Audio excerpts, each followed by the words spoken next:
हाँ जी, future CS कैसे हो आप सब। जैसा कि मैं हमेशा कहती हूँ, अगर हाल अच्छा है मतलब तैयारी अच्छी है, और अगर हाल बुरा है मतलब तैयारी नहीं कर रहे। इसलिए तैयारी करते रहो, हाल अपने आप अच्छा रहेगा। तो आज हम लोग करने वाले हैं कंपनीज एक्ट। और कंपनीज एक्ट करने से पहले मैं आपको बता दूं कि अब तक हम लोग जो है बिजनेस लॉ के सारे चैप्टर्स कवर कर चुके हैं। कंपनी लॉ हमारा लास्ट टॉपिक है जो कि हम आज खत्म कर रहे हैं। तो चलो शुरू करते हैं। शुरू करने से पहले अगर आप इस चैनल पे नए हो तो इस चैनल को सब्सक्राइब कर लो, क्योंकि इस पे अब सीए से रिलेटेड ना बहुत सारी वीडियोस आने वाली है जो कि आपकी सीए की जर्नी को बहुत आसान बना देंगे। एंड सेकेंड इम्पॉर्टेंट थिंग जो मैं आपको बता दूं कि इस चैप्टर के खत्म होने के तक जो खत्म होते होते मैं आप लोगों को उससे पूछूंगी एक एमसीक्यू। अगर आप उस एमसीक्यू का सही जवाब दे देते हो तो आपको मिलेगा इस चैप्टर का हैंड रिटन नोट्स। तो चलो देखते हैं कितने लोग इसका जवाब दे पाते हैं, और टारगेट करते हैं कम से कम 5 लाइक्स तो कर दो इस वीडियो को, ठीक है। चलो तो शुरू करते हैं। Companies act 2013। तो कंपनीज एक्ट 2013 जो है ना, ये क्या करता है, ये बताता है भैया कंपनी पे कौन कौन से नियम कानून लगने वाले हैं। यानी कंपनीज जो भी हमारे पास है, चाहे वो इंडिया में रजिस्टर हुई है चाहे वो बाहर रजिस्टर हुई है, बट इंडिया में काम कर रही है, जिसे फॉरेन कंपनीज कहते हैं, तो उन पे भी कुछ कुछ चीजों में ये एप्लीकेबल होती है। तो कंपनीज जो है उस पे क्या क्या रूल्स रेगुलेशन लगने वाले हैं वो सब चीजें हम लोग पढ़ेंगे। रेगुलेशन, ठीक है। बताओ पहले तो कंपनी होती क्या है। जब हम बात करते हैं कि कंपनी क्या होती है, तो हम लोग डेली लाइफ में सुनते हैं भैया रिलायंस कंपनी है, ये कंपनी हिंदुस्तान यूनिलीवर कंपनी है। मतलब कंपनी की तो गिनती नहीं है, इतनी कंपनी है। लेकिन कंपनीज की बेसिक क्वालिटीज क्या होती है, किसको हम कंपनी बोलते हैं। पार्टनरशिप हम किसको बोलते हैं ये समझ चुके हैं, एलएलपी किसको बोलते हैं ये समझ चुके हैं। अब समझते हैं कंपनी किसको बोलते हैं, ठीक है। एग्जाम्पल लेते हैं अपना बेसिक सा एग्जाम्पल जिसे हम हमेशा लेते आए हैं, कि मान के चलो यहाँ पे आलिया है। अब आलिया ने सोचा कि क्यों ना एक बिजनेस किया जाए, ठीक है। तो वो क्या करेगी, वो बिजनेस कर रही है। किस चीज का बिजनेस कर रही है, मान लो वो क्लोथिंग ब्रांड लेके आ, जो कि एक्चुअल में है नहीं, आलिया का क्लोथिंग ब्रांड है। तो वो क्लोथिंग में बिजनेस करना चाहती है, ठीक है। अब आलिया बिजनेस करना चाह रही है लेकिन उसके पास पैसे नहीं है। कितनी अजीब बात है, आलिया के पास पैसे नहीं है। मान लो यार, फिर भी मान लो कि आलिया के पास पैसे नहीं है। उसने क्या किया, उसने एक कंपनी क्रिएट कर दी। अभी कंपनी के क्या करेगी, कंपनी इशू करेगी शेयर्स। क्या करेगी, शेयर्स इशू करेगी। बहुत सारे लोग हैं, बहुत सारे लोग हैं, बहुत सारे लोग हैं, ये क्या करेंगे, ये शेयर्स को खरीदेंगे, उसके बदले क्या देंगे, पैसे देंगे। लोगों को मिल गए शेयर, कंपनी ने दे दिए शेयर्स और लोगों ने दे दिए पैसे। ये हो गया काम। तो अब कंपनी के पास आ गया क्या, पैसा। अब वो क्या करेगी, इससे क्लोथ्स खरीदेगी, उसको बनाएगी, एंड फिर क्या करेगी, आगे लोगों को सेल करेगी। बहुत सारे लोगों को, बहुत सारे लोगों को, बहुत सारे लोगों को सेल करेगी। तो कंपनी के पास क्या आएगा, पैसा।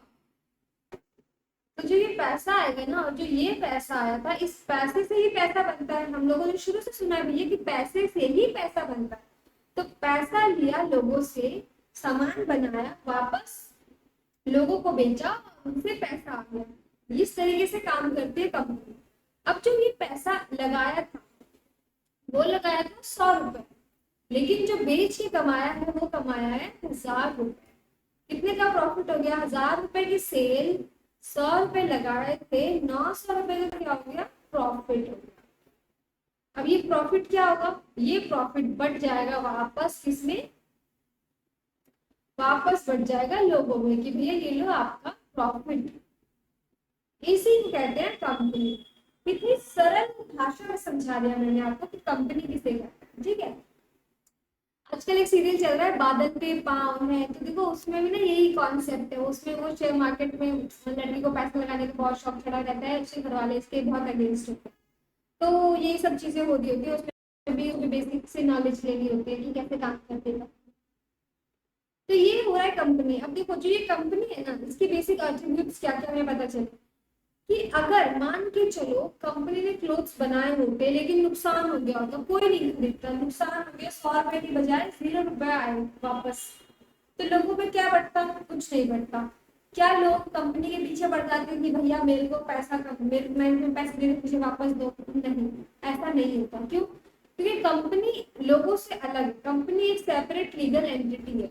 वो प्रॉफिट में भी हो सकती है, वो लॉस में भी हो सकती है। मेंबर्स की लायबिलिटी अलग है, कंपनी की लायबिलिटी क्या है? अलग है। तो यही हम लोग पढ़ेंगे। एंड आर्टिफिशियल पर्सन एक आर्टिफिशियल है, मतलब ह्यूमन तो नहीं, आर्टिफिशियल पर्सन कंपनी एक्ट में क्रिएट होता है। यानी जब कंपनी बनानी थी ना आलिया को, तो उसने क्या किया होगा? उसने कंपनी एक्ट के दरवाजे खटखटाए होंगे कि भैया मुझे कंपनी बनानी है, with distinct characteristics of a separate legal entity and perpetual succession. Perpetual succession का क्या मतलब हुआ? इसकी लाइफ जो है ना वो इनडेफिनाइट, मतलब लाइफ फिक्स नहीं है। कंपनी की लाइफ कभी भी फिक्स नहीं होती कि भाई मैं 10 साल के लिए कंपनी बना रहा हूँ, कंपनी बन गई मतलब बन गई, अब वो जिंदगी भर रहने वाली है जब तक हम उसका राउंड अप नहीं करेंगे, बाइंडिंग अप में नहीं जाएगी तब तक वो कंपनी ही रहेगी। The capital of a company is divided into transferable shares and shareholder called as member because their name is entered into register of member. अब जो मैंने आपको एक एग्जांपल समझाया था ना, इसमें यहाँ पे क्या हो रहा है कि जब वो शेयर्स दे रही है ना, तो कंपनी क्या करती है, अपने पास एक रजिस्टर लेती है कि भैया ये ले लिया मैंने एक रजिस्टर, और मैं इसमें क्या करूंगी, सबके नाम मेंशन करूंगी, लिखती जाऊंगी लिख करके कि भाई इस फला आदमी को मैंने इतने शेयर दिए, उसने मुझे इतने पैसे दिए, ऐसे ऐसे कर करके उसने क्या किया, एक रजिस्टर मेंटेन कर दिया और सबके नाम उसमें एज ए मेंबर लिख दिए। तो जो लोग हैं ना बहुत सारे ये वाले लोग, ये क्या होगा, ये हो गए मेंबर्स, और उनको क्या मिला, शेयर्स। तो यहाँ पे क्या है, ट्रांसफरेबल शेयर्स है। ये शेयर्स जो है ना, वो लोग अगर उनको लगता है भैया मेरे को पैसे की जरूरत है, मुझे नहीं चाहिए शेयर, तो वो क्या करेंगे, ये शेयर किसी और को बेच देंगे और खुद उस आदमी से पैसे ले लेंगे। तो शेयर क्या होते हैं, ट्रांसफरेबल होते हैं। And share holder called member क्यों कहा जाता है, ये भी समझ गए हम लोग। ठीक, कैपिटल ऑफ कंपनी क्यों बोला जा रहा है, देखो कीवर्ड्स में हाईलाइट करवा रही हूँ आपको। कैपिटल ऑफ कंपनी क्यों बोला जा रहा है, क्योंकि जो कंपनी को टोटल पैसा चाहिए था ना, उसको बोलते हैं authorise share capital. Authorise share capital total उसका पैसे की रिक्वायरमेंट है, उसको आगे लोगों को बता रही है मुझे पैसे की रिक्वायरमेंट है, लोग उसको पैसा दे रहे हैं, ये क्या कर रही है, शेयर दे रही है। तो कैपिटल ऑफ कंपनी कहा जाता है उस पैसे को जो कंपनी को चाहिए। अब देखो, the member of company generally has limited liability upon the extent of unpaid shares. मान के चलो कंपनी को नुकसान हो रहा है, बहुत भयंकर नुकसान हो रहा है, तो कंपनी क्या बोलेगी मेंबर्स को, भैया और पैसा दो, मुझे और पैसा चाहिए। वो नहीं कर सकती ऐसा, ठीक है। वो उनसे उतना ही पैसा मांग सकती है जितना शेयर्स लोगों ने अनपेड है। इसका मतलब मैं आपको समझाती हूँ। मान के चलो 10 रुपए का शेयर था, लेकिन मेंबर्स ने 8 रुपए ही दिए हैं अभी तक, तो कंपनी के पास 8 रुपए आ गए, 2 रुपए अभी भी लोगों के पास पड़े, तो कंपनी ये बोल सकती है कि 2 रुपए और ला, ठीक, लेकिन उससे ज्यादा नहीं मांग सकती। यही मैं कहना चाह रही हूँ यहाँ पे कि कंपनी की जो मेंबर्स है उनकी लायबिलिटी लिमिटेड है up to the extent of unpaid. Unpaid यानी जो नहीं पे किया गया, 2 रुपए nominal value of the shares held by him. Unpaid nominal value क्यों कहा जा रहा है कि भाई इसकी जो फेस वैल्यू है ना, नॉमिनल वैल्यू, इसी को बोलते हैं फेस वैल्यू। इतने तक के लिए ही मांग सकती है कंपनी, से ज्यादा के लिए नहीं मांग सकती। अब सेकंड टॉपिक देखो, corporate wealth theory. Corporate wealth theory हम लोग पहले भी पढ़ चुके हैं। कॉर्पोरेट वेल्थ थ्योरी में हम लोगों ने पढ़ा था कि कैसे कंपनी अलग है, उसके मेंबर्स अलग है, और इसमें जो फेमस केस स्टडी थी हमारे पास, सोलोमन वर्सेस सोलोमन, ठीक है, सोलोमन वर्सेस सोलोमन। इसमें क्या हुआ था, इसमें आप लोग को याद तो होगा, नहीं मैं बता देती हूँ। तो हुआ क्या था, सोलोमन ने क्या किया, सोलोमन एक पर्सन है और एक उसकी कंपनी, ठीक, तो एक सोलोमन हो गया मेंबर, सोलोमन एंड कंपनी हो गई उसकी कंपनी, दोनों क्या है, अलग अलग है। सोलोमन ने क्या किया, इंश्योरेंस लिया, इंश्योरेंस कंपनी के नाम पे ना लेके अपने नाम पे ले लिया, ठीक, क्योंकि कंपनी की प्रॉपर्टी थी। अब जब एक्चुअल में नुकसान हुआ ना, तो वो कंपनी उस इंश्योरेंस को क्लेम ही नहीं कर पाई। क्यों? क्योंकि वो इंश्योरेंस उसने अपने नाम पे ले लिया था। सामान है कंपनी का, कंपनी के नाम पे प्रॉपर्टी, तो इंश्योरेंस भी कंपनी के नाम पे ही लेना चाहिए था ना। इंश्योरेंस उसने अपने नाम पे ले लिया था गलती से, तो यहाँ पे क्या हो गया था, ये फेवर आया था, ये रिजल्ट निकला था, ये कंक्लूजन निकला था कि यहाँ पे उस पर्सन ने गलत किया, सालोमन ने, उसको क्या करना चाहिए था, कंपनी के नाम से इंश्योरेंस लेना चाहिए था, इसलिए इसको कोई क्लेम नहीं मिल पाया और इंश्योरेंस कंपनी जीत गई थी इस केस में। अब देखो, under certain situations the court may lift the corporate veil and veil of the corporation and thus disregard the separate legal entity, this is called lifting the corporate veil. Lifting the corporate veil, veil मतलब होता है पर्दा, यानी पर्दा लगा हुआ है company और मेंबर्स के बीच, लोग जानते हैं किसको, कंपनी को, लोग नहीं जानते मेंबर्स को। लेकिन कभी कभी कंपनी क्या करती, कंपनी एक्ट जो है ना, या गवर्नमेंट कह लो या फिर कोर्ट कह लो, ये क्या करते हैं, ये इस पर्दे को हटा देते। पर्दे को क्यों हटा देते हैं, क्योंकि जहाँ पे लगता है कंपनीज एक्ट को कि भैया कुछ घपलेबाजी हो रही है, ये कंपनी जो बनाई गई है इसका पर्पस ही कुछ और है, तो इस तरह के केसेस में क्या होता है, उस पर्दे को हटा दिया जाता है। बहुत अच्छा एग्जाम्पल मैं आप लोगों को इसमें बता सकती हूँ कि जैसे मान लो एक कंपनी है, उसने क्या किया, वो इंडिया में जो टैक्स दे रही है भैया, भर भर के टैक्स दे रही है, वो परेशान है, दुखी है। उसने क्या किया, दुबई में एक अपनी सब्सिडरी बना दी। दुबई में जो कि क्या है, टैक्स हेवन, वहां पे भैया कोई टैक्स नहीं भरना पड़ता, तो वहां पे बना दिया अपनी सब्सिडरी, माल वहां बेच रही है, मतलब वहां से खरीद के बेसिकली अपना प्रॉफिट उधर शिफ्ट कर दे रही है। वो अपने आप प्रॉफिट यहाँ पे दिखाई नहीं दे, प्रॉफिट दुबई में दिखा रही है, क्यों, ताकि दुबई में तो जीरो टैक्स पे करना पड़ेगा, ऐसा कर रही है। अब कंपनी एक्ट को ये बात पता चल गई, मतलब आरओसी को पता चल गई या कोर्ट में ये बात चल गई, जो ऑफिसर्स होते हैं गवर्नमेंट ऑफिसर्स, उनको ये समझ आ गया कि कुछ तो गड़बड़ है। तो वो क्या करेंगे, तो वो इस केस में उस कॉर्पोरेट वेल को, उस पर्दे को हटा के देखेंगे कि जो एक्चुअल ओनर है, यहाँ की कंपनी है, वो मतलब उसने जो ये कंपनी बनाई सिर्फ प्रॉफिट को डाइवर्ट करने के लिए बनाई थी। तो ये भी सिचुएशन होती है, ऐसे बहुत सारी सिचुएशन है जो कि हम डिटेल क्लास में पढ़ते हैं कि कब कब कॉर्पोरेट वेल थ्योरी काम नहीं करती, यानी उसको डिस्कार्ड कर दिया जाता है। अब पढ़ेंगे इनकॉर्पोरेशन ऑफ कंपनी। तो इनकॉर्पोरेशन ऑफ कंपनी क्या है, कंपनी को इनकॉर्पोरेट करना है, कंपनी बनाना है। आप जब ये आर्टिकल शिफ्ट करोगे नहीं तो आप ये काम बहुत अच्छे से सीखोगे अगर आप मिड फर्म ज्वाइन करते हो, कैसे आप कंपनी का रजिस्ट्रेशन करते हैं, ठीक है। तो incorporation of company is said to come into existence only after its registration, यानी रजिस्ट्रेशन होने के बाद ही कंपनी एग्जिस्टेंस में आती है। Issue of certificate of incorporation, and certificate of incorporation इसको इशू हो जाता है। ये सब मैं आपको बता रही हूँ, हाईलाइट करवा रही हूँ keywords. The company to be incorporated must be validly constituted and be an association for a lawful purpose, यानी कंपनी का काम जो है ना वो कानूनी होना चाहिए, गैर कानूनी नहीं होना चाहिए कि भैया हम लोगों ने ना मर्डर करने के लिए कंपनी बनाई है, हमारी कंपनी का नाम है शूट एंड कंपनी। क्यों बनाई है भैया, मर्डर करने के लिए बनाई है, मतलब वो जो सुपारी लेते हैं ना, उन लोगों ने कंपनी बना ली, तो क्या वो वैलिड हो जाएगी ना, नहीं होगी। तो वैलिड होना चाहिए, लॉफुल होना चाहिए, पर्पस क्या है, लॉफुल पर्पस होना चाहिए। After the formalities are compiled, the registrar is satisfied, company क्या हो जाएगी, रजिस्टर हो जाएगी कंपनीज एक्ट के अंदर। On registration, the registrar should issue on registration the registrar shall issue certificate of incorporation to the company. To provide an integrated process of incorporation, the MCA has introduced SPICE for simplified filing of the form.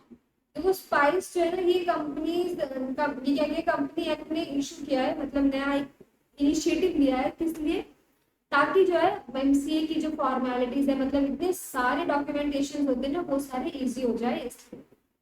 ठीक, आगे चलें। नहीं चलना हो तो भी बता देना, चलना हो तो भी बता दो, कुछ बोला करो, थोड़ा थोड़ा कमेंट कर दिया करो, लिख दिया करो, hello madam, how are you, कुछ तो लिखो यार। Effect of registration. From a date of incorporation, the company becomes legal person by the name contained in memorandum and capable of exercising all the functions of a incorporated company. Memorandum देखो, memorandum ना आगे हम पढ़ेंगे इसको detail में कि memorandum क्या होता है। तो मेमोरेंडम में जो नाम हम लोगों ने मेंशन किया होता है ना, वो ही नाम आगे कंपनी रखेगी और उसी नाम से जानी जाएगी। The issue of incorporation is considered as conclusive evidence as to compilation of all legal formalities in respect of the registration of company. यानी इशू ऑफ इनकॉर्पोरेशन, अगर आपके पास सर्टिफिकेट ऑफ इनकॉर्पोरेशन आ गया, समझो आपके पास क्या आ गया, चाबी आ गई, चाबी, यानी अब ये आपका एक एविडेंस है। एविडेंस है, क्या है, कॉन्क्लूसिव एविडेंस है कि भैया आपकी कंपनी एग्जिस्टेंस में आ चुकी। कैपिटल के बारे में समझते हैं, जब हमने कैपिटल पढ़ा था ना, कैपिटल होता है, एक होता है ऑथराइज्ड कैपिटल, यानी authorised bye memorandum. Memorandum of association होता है एक डॉक्यूमेंट जिसमें मेंशन होता है कंपनी के दायरे की, कंपनी क्या क्या चीजें कर सकती है। तो वो सारे रूल्स रेगुलेशन कंपनी अपने लिए सेट करती है। मैं इतना पैसा मार्केट से उठा सकती हूँ, इतने लोगों को मैं अपने पास रख सकती हूँ, मेंबर बना सकती हूँ, मैं लोगों के साथ कैसे डील करूंगी, क्या क्या चीजें होने वाली, वो सब मेमोरेंडम में मेंशन होता है। तो हम बात कर रहे हैं ऑथराइज्ड कैपिटल की, यानी मेमोरेंडम में ये भी मेंशन होता है कि मैं, यानी एज ए कंपनी, मैं कितना पैसा मार्केट में उठा सकती हूँ। तो जब कंपनी ये डिसाइड करती है ना कि मैं कितना उठा सकती हूँ, उसको बोला जाता है ऑथराइज्ड शेयर कैपिटल। फिर है इशू शेयर कैपिटल। इशू मतलब हुआ कंपनी ने ये तो लिख दिया कि भैया मैं 10 लाख शेयर्स क्या कर पाऊंगी, ऑथराइज कर सकती हूँ, अपने आप को उठा सकती हूँ मार्केट से, ठीक। लेकिन अभी कंपनी को जरूरत है 5 लाख की, 5 लाख शेयर्स। तो 5 लाख कंपनी ने क्या किए, इशू किए। कंपनी को 5 लाख रुपए की जरूरत है और एक शेयर 1 रुपए का है, तो टोटल 5 लाख रुपए कंपनी क्या करेगी, मार्केट से उठाएगी। इसको जरूरत है 5 लाख की, तो उसने क्या किया, 5 लाख इशू किया। इसे बोलते हैं इशू शेयर कैपिटल। इशू मतलब मार्केट में शेयर निकाल दिए 5 लाख के, लो भैया खरीदो मुझसे शेयर, खरीदो। 5 लाख के निकाले, 10 के नहीं निकाले, 10 के लिए, लेकिन वो ऑथराइज है, यानी वो 10 और 5 और वो निकाल सकते, लेकिन उनको निकाल कितना नहीं, सिर्फ 5, ठीक। फिर सब्सक्राइब, 5 लाख तो कंपनी ने बोला आओ मुझसे खरीदो। अब लोगों को कंपनी पे इतना भरोसा नहीं, नई कंपनी है, पेटीएम जैसी कंपनी है, भयंकर नुकसान हुआ यार लोगों को पेटीएम में। तो पेटीएम जैसी कंपनी, लोगों को ना भरोसा नहीं हुआ, तो लोगों ने क्या किया, सिर्फ और सिर्फ 2 लाख शेयर्स क्या किए, सब्सक्राइब किए। इसे बोलते हैं सब्सक्राइब शेयर कैपिटल, यानी लोग कह रहे हैं मुझे सिर्फ 2 ही लाख चाहिए, बाकी तो तुम अपना रख। अब paid up share capital, called up share capital, 2 lakh लोगों ने शेयर्स की क्या करती, डिमांड करती। अब जब हम लोग फर्स्ट टाइम मंगाते हैं ना पैसे, तो पूरे पैसे नहीं मंगाते कि अगर 10 रुपए का शेयर है तो पूरे 10 रुपए नहीं मंगाते, या 1 रुपए का शेयर है तो पूरे 1 रुपए मंगा के 50 पैसे मंगाते, मान के चलो। तो इसे कहते हैं कॉल्ड अप शेयर कैपिटल, कि भाई जिसको भी शेयर खरीदना है वो कम से कम 50% पैसे दे। यानी अगर मैंने 2 लाख शेयर इशू किए हैं, 2 लाख शेयर इशू किए हैं, 1 रुपीज ईच, और मैं बोल रही हूँ कि 50% पे कर देना, तो लोगों ने अब तक कितने रुपए पे कर दिए होंगे, 1 लाख रुपए। इसे कहते हैं called up, called up amount. अब कॉल्ड अप के बाद आता है पेड अप। मैंने तो बोला कि भैया 1 लाख रुपए दे देना, यानी 50% अमाउंट दे देना, बट लोगों ने क्या किया, लोगों ने अभी उसके भी 50% ना देके 40% ही अमाउंट दिया है, यानी कि 40%, 80,000 रुपीज ही लोगों ने अभी क्या किए, दिए हैं। तो इसे बोलेंगे पेड अप। पेड अप यानी देखो, called up such part of the capital that has been called for payment, ये हो गया आपका कीवर्ड। अब paid up share capital, it is the total amount paid or credited as paid up share capital, यानी ये क्या है, जो एक्चुअली पे किया गया है। लोग और कंजूस है ना, इतने भी नहीं दे रहे कि भाई हम तो इतने देंगे शेयर, लेकिन इतने चाहिए हमें। अब शेयर कैपिटल देखो 2 तरह के होते हैं, एक होता है इक्विटी शेयर कैपिटल, एक होता है preference share capital. Equity share capital और प्रेफरेंस शेयर कैपिटल में डिफरेंस क्या क्या होता है ये समझते हैं। इक्विटी शेयर कैपिटल असली मालिक होते हैं, असली मालिक होते हैं, सबसे लास्ट में उनको प्रॉफिट मिलेगा, सबसे पहले उनकी जिम्मेदारी आ जाती है। प्रेफरेंस शेयर कैपिटल क्या है, वो शेयर कैपिटल है जिन लोगों को ना इतना भरोसा नहीं है कंपनी को, वो ओनर नहीं बनना चाहते, वो सोचते हैं जब मन करेगा निकल लेंगे, हमारी जिम्मेदारी पूरी नहीं आनी चाहिए, अपने आप को थोड़ा बचा के चल रहे हैं, ठीक है। तो ये हो गया देखो, विद प्रेफरेंस मतलब उनको इक्विटी से ऊपर रखा जाता है, इसलिए प्रेफरेंस कहा जाता है कि प्रेफरेंस उनकी पहले आ जाती है, उनको सेफ्टी ज्यादा मिलती है, उनको रिस्क कम मिलता है। With reference to any company limited by share means all shares capital which is not preference share capital। क्या डेफिनेशन है ना, इक्विटी शेयर कैपिटल मतलब जो प्रेफरेंस शेयर कैपिटल नहीं है। इतना आसान है यार, लिख दोगे बहुत आराम से। इक्विटी शेयर कैपिटल जो प्रेफरेंस शेयर कैपिटल नहीं है। प्रेफरेंस शेयर कैपिटल क्या है, जो इक्विटी शेयर कैपिटल नहीं है ना? गलत जवाब। प्रेफरेंस शेयर कैपिटल वो share capital with reference to any company limited by shares means that part issued which carries or would carry a preferential right in respect of payment of dividend and repayment। यानी जब company बंद होने की कगार पर होगी तो सबसे पहले प्रेफरेंस शेयर कैपिटल को पैसा दिया जाएगा, बाद में इक्विटी वालों को पैसा दिया जाएगा। सेम प्रॉफिट आ चुका है भैया, आप तो बटेगा तो सबसे पहले प्रेफरेंस शेयर वालों को बटेगा और लास्ट में इक्विटी वालों को बटेगा। ये हो गया प्रेफरेंस शेयर कैपिटल। अब है मेमोरेंडम ऑफ एसोसिएशन, इससे बहुत क्वेश्चन आते हैं। देखो मेमोरेंडम ऑफ एसोसिएशन को चार्टर ऑफ द कंपनी भी बोला जाता है। जैसे आप चार्टर्ड अकाउंटेंट हो ना, वैसे ही कंपनी का चार्टर्ड अकाउंटेंट, चार्टर्ड कौन है? Memorandum of association. It is fundamental document of a company. Keywords highlight कर लो। It is fundamental document of a company containing the fundamental conditions, यानी इसमें फंडामेंटल कंडीशंस होती हैं upon which company is to be incorporated, यानी जिसके basis पे company incorporate हुई है। कंपनी ने अपनी कंडीशंस रखी हैं, भैया मैं इतने ही पैसे मार्केट से उठा सकती हूँ। कंपनी ने बोल दिया तो वो लिखित है, अब उससे बाहर नहीं जा सकते company. It Lay's object and scope of activities and limitations and power of company. Company पे लिमिटेशंस लगा देती है, उसकी पावर्स पे रोक लगाती है, भैया ये यही कर सकते हो। उसके ऑब्जेक्टिव्स उसको बताती है कंपनी के ऑब्जेक्टिव्स लिखे होते हैं। Any act done or contract made by a company which are beyond the expressed or implied scope of its memorandum are said to be null and void। कोई भी ऐसा काम जो उससे बाहर होगा वो null and void हो जाएगा। It termed as doctrine of ultra virus। क्या बोला जाएगा इसको? Doctrine of ultra virus। The conditions and provisions of memorandum can be altered to the extent or manner provided by the act, which allow alteration by special resolution and confirmation by central and registrar of the company। ये कह रहा है, मान लो company जो कि हमारी ये company है, इसने 10 लाख ऑथराइज किया कि मैं 10 लाख ऑथराइज कैपिटल है, 10 लाख तक मैं मार्केट से उठा सकती। अब क्या कंपनी बड़ी होती चली गई, बिजनेस बहुत अच्छा हो गया। अब कंपनी को लग रहा नहीं भैया सिर्फ 10 लाख से काम नहीं चलेगा, मुझे 1 करोड़ रुपए चाहिए। जब मुझे 1 करोड़ रुपए चाहिए, मेरे मेमोरेंडम में 10 लाख रुपए लिखा है, तो मैं क्या मेमोरेंडम चेंज नहीं कर सकती? क्या मेरे पास इतनी अधिकार नहीं है? तो बिल्कुल आपके पास अधिकार है। अगर आपको ये लग रहा है ना कि नहीं आप मुझे 1 करोड़ का कैपिटल का रिक्वायरमेंट है, मुझे अपना ऑथराइज्ड कैपिटल 1 करोड़ करना है, तो मैं क्या करूंगी? अपना मेमोरेंडम चेंज करूंगी।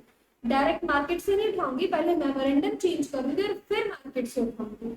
तो जब मैं मेमोरेंडम चेंज करने की बात करती हूँ तो मेमोरेंडम चेंज कब होता है? मेमोरेंडम चेंज तब होता है जब मैं एसआर पास करूँ, यानी कि स्पेशल रेजोल्यूशन पास करूंगी। यूज हम करेंगे एसआर, ठीक है? एसआर पास करूं और वो एसआर सिर्फ कंपनी में पास हो जाए उससे काम नहीं चलेगा, उसको अप्रूवल भी मिलना चाहिए गवर्नमेंट से। तो एसआर कब पास होता है? स्पेशल रेजोल्यूशन मेंबर्स पास कर पाते हैं। मेंबर्स कब पास करते हैं? जब उनका 75% वोट होता है। यानी अगर 100 लोग हैं तो 75 लोग ये बोल रहे हैं कि भैया हाँ पास करो एसआर, तो हो जाएगा एसआर पास। और जब एसआर पास हो जाएगा और फिर हम क्या करेंगे? गवर्नमेंट के पास भेजेंगे अप्रूवल के लिए, आरओसी के पास या फिर सेंट्रल गवर्नमेंट के पास, और वो लोग ओके बोलेंगे, मतलब आप अब 1 करोड़ रुपए उठा सकते हो मार्केट से। कितना आसान है, लेकिन इतना आसान नहीं मेंबर्स को मनाना और उनसे एसआर पास करना।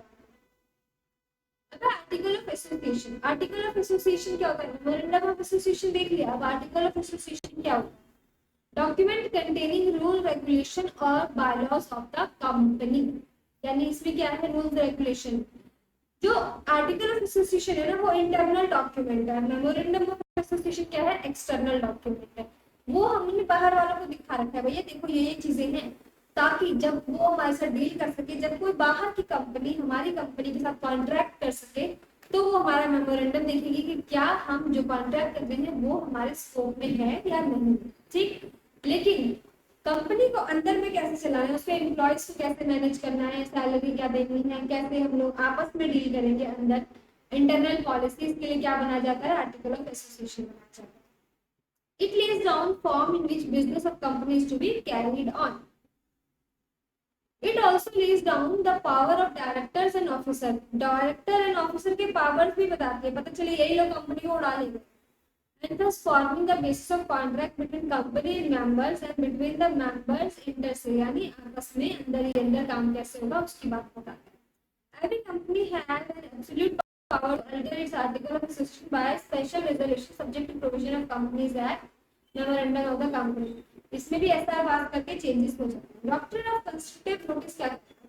As memorandum and article is a public document, so it is considered that every person dealing with companies deemed to have notice of context of memorandum and article.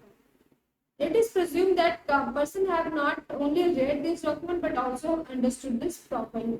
Doctrine of constructive notice ये कह रहा है कि अगर आप कोई third party हो और आप कंपनी से डील करने आ रहे हो तो आपकी जिम्मेदारी बनती है कि आप एमओए और एओ यानी memorandum of association and article of association दोनों को ही पढ़ते भी हो और समझते भी हो.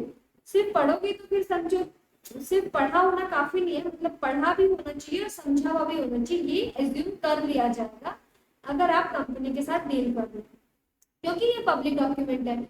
ये हर जगह अवेलेबल है, कंपनी की वेबसाइट पे अवेलेबल है. और कहाँ होता है रजिस्ट्रार जो एमसी की वेबसाइट पे अवेलेबल, तो एमसी की वेबसाइट पे अवेलेबल है. तो इन दोनों जगह पे हर जगह ही अवेलेबल है. तो आप पढ़ोगे उसके बाद ही कंपनी से डील करोगे. डॉक्ट्रिन ऑफ इंडोर मैनेजमेंट और Turquand rule. It is exception of the doctrine of constructive notice. Exception भी आ गया. This protect the outsider against the company who acts in a good faith. It says that person who deals with the company are not bound to inquire into the regulatory of the internal procedures and company. They assume everything is done in accordance with the procedures laid down in article of company. देखो doctrine of constructive notice कह रहा था आप लोग जो भी third party है वो पढ़ के आएगी कि भाई पढ़ के समझ के आएगी कि कंपनी से हम डील कर रहे हैं तो हमें पता है एमओए में क्या लिखा है, हमें पता है एओए में क्या लिखा है. लेकिन डॉक्ट्रिन ऑफ इंडोर मैनेजमेंट क्या कह रहा है, ये कह रहा है कि जो भी थर्ड पार्टी को प्रोटेक्ट करने के लिए ये बनाया गया है कि आपने जो भी कंपनी ने जो भी करा है ना वो अपने रूल्स अपने जो उनके स्कोप है उसके अंदर ही कर रहा है. लोगों को साथ तो एक्सपेक्टेशंस है ही है, लेकिन कंपनी के साथ भी तो एक्सपेक्टेशंस है ना कि तुमने अपनी बियॉन्ड रूल्स बियॉन्ड जो स्कोप है पावर्स है उसको तोड़ा नहीं. तो ये दोनों पे ये इस पे अप्लाई होंगे कंपनी पे. अब कंपनीज एक्ट के कैरेक्टरिस्टिक्स ये सब हम लोग देख चुके हैं. क्लासेस ऑफ कंपनी हमने नहीं पढ़ा है, ये डिटेल में हम लोग डिटेल क्लास में देखते हैं.